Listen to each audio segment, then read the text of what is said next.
Okay, here's a quick video, just updating, making sure that you are aware of the most recent things we've been doing in Propresenter. So if you run slides recently, you have noticed that we have our online screen, our front screen, which is what people see on the front projectors, and then this rear screen right here. This is called a confidence monitor, and it's just that back projector in the sanctuary.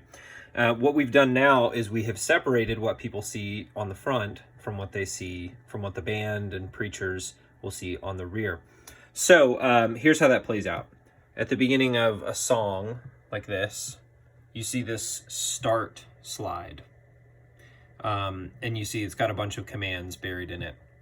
The commands are telling it what it's supposed to look like and where it's supposed to go, what it's supposed to look like on the rear screen, what's not supposed to be shown, and also these timer functions. So here's how this will play out. The song starts, you click on this first slide. I'm going to click on it, but I'm going to put the camera here so you see what it does. Okay, so it didn't do anything up here, and it didn't do anything here because it is a blank slide. But what's important is what it did on the confidence monitor. It started a timer, and it's showing the information that I want to see, which is on the rear screen, I can see the current slide right here and the next slide right here. So I'm just going to advance the slides, and you're going to kind of see how this will function. So you can now see everyone else is seeing all the saints and angels, they bow before your throne. The band, we can see that as well, but we can also see the next slide that's coming up. And on that goes.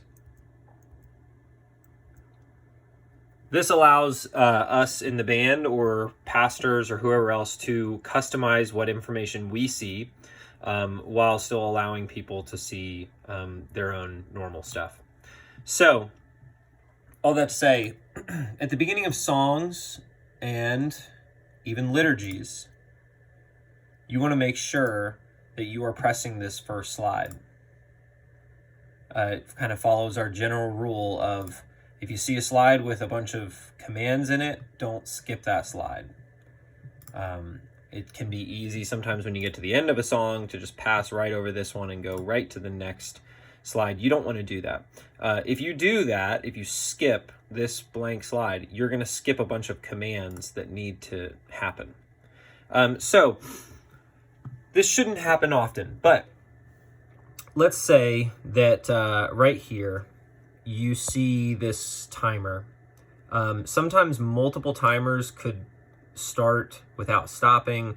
Basically, if this looks weird for any reason at all you have to do is click stop all timers, reset all timers, and that's just going to wipe the slate clean. Don't worry about going in and trying to restart that timer. If it gets all funky and crazy, you just hit the panic button of stop all, reset all, and that's, as you see, that made it go away.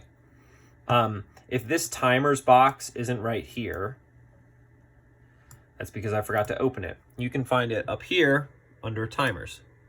So I just clicked timers and there it is. So again, that's the panic button. Moral of the story, always click the first slide so that the timers start and the right information is seen. If the timer's freaking out or something looks weird with the timer, hit stop all, reset all, and that's going to wipe the slate clean.